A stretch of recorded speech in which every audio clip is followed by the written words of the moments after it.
Is it true that you had not seen a production of Macbeth before you signed on to this project?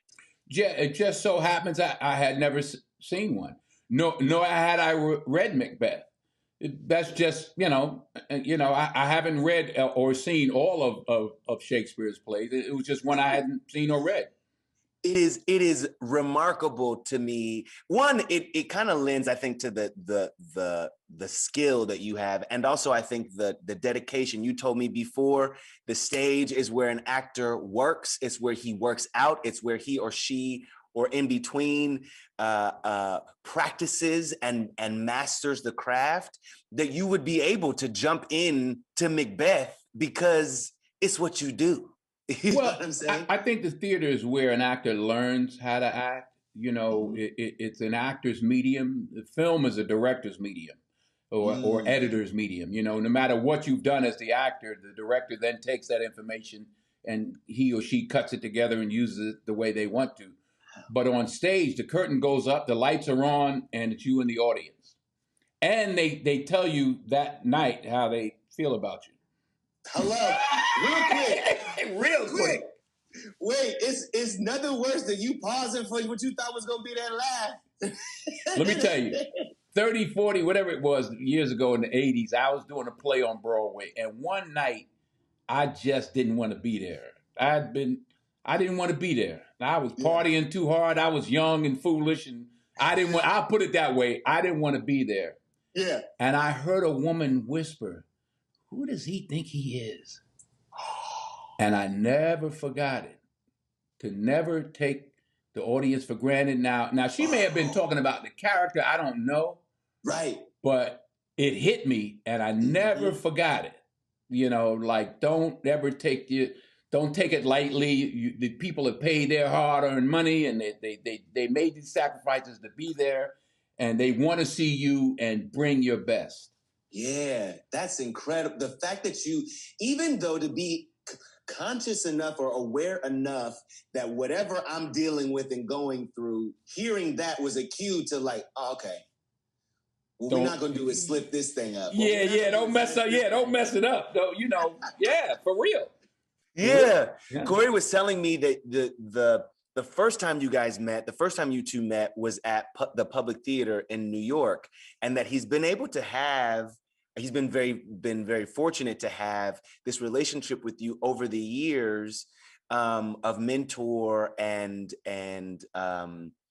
really kind of like guiding light, not but force in his life for a positivity. And so to be in a sword fight with you, to be in a sword fight with Denzel Washington, Corey was like, I can't believe this is my... Yeah, and he read the script, so he knew he was going to win. He knew what was going to happen, right? I mean, but it is you and I have talked about your spotting talent, especially young talent, pretty early. He told me when you guys he just ran into you at I think it was a fitting for before the rehearsals for this, and you brought your script out and you were like, well, let's go ahead and just run this real quick. Is that right? Yeah. It was like, dang, you gotta be ready. Yeah. Because Denzel will take you there. What are you excited about? Or tell me, I guess, what would you say about bringing Macbeth in this medium with Apple? The visual storytelling, aside from the acting or coupled with the acting, is so spectacular. What are you hoping that the audience gather from this telling of the story? And not because I'm in it, but this is what I'll say. Witness a masterpiece. Joel Cohen is a master, and he's created a masterpiece. And I'm fortunate and happy and proud to be in it, a part of it. But he has created a masterpiece, no question in my mind. Listen, and apparently not in a whole bunch of people's minds. Look, I could read you some of the reviews that are happening right now. Don't read them. Just send them to me. I'll just keep them. I just walk around with them and take them out when I need them. If I'm feeling down, that's right. They loving it. And it's true. They're right.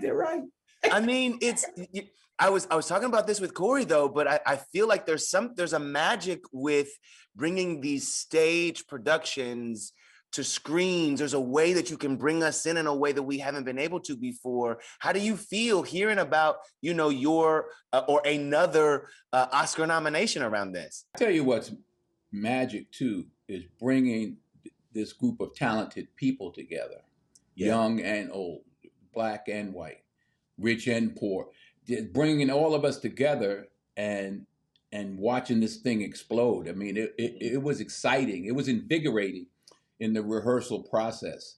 Just to it was like, you better keep up. Right. I don't care who you are. This is Shakespeare. It doesn't matter if you're Denzel. You be Denzel being bad up there.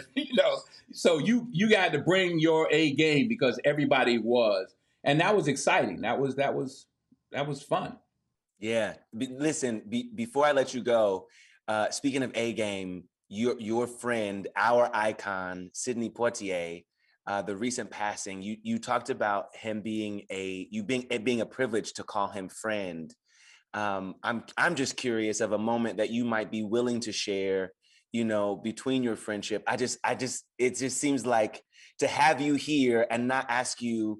One of the last times I saw Sidney, something told me to stop at his house. So I just pulled over. I was in the car with my wife and I pulled over. I just had a feeling. Mm-hmm. And as I went to ring the bell, and his wife just happened to be pulling up to the house. She said, "What are you doing there?" I said, "I don't know, something."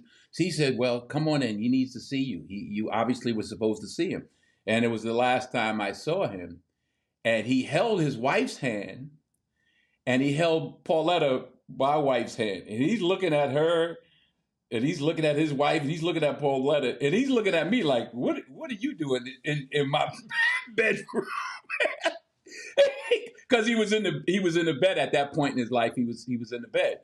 But he's holding his wife's hand, and he's holding Pauletta's hand. He's looking at me, and his wife, Joanne's like, "Well, he's a flirt. He's still a flirt." And he's looking at Pauletta like, just flirting with the two of them, but looking at me like, "Could you excuse us for..." Oh, brother. God is my witness. He looked at me like, "Could you..." I love him. God bless him. Oh man, I have to say, I'm gonna leave you with this. I promise. Not to let people go out of your space, not to let people leave your company before you let them know, brother. I so love you. Thank you. So appreciate what you do and the way that you do, the way that you move in this industry has been a blessing to all of us. Thank you.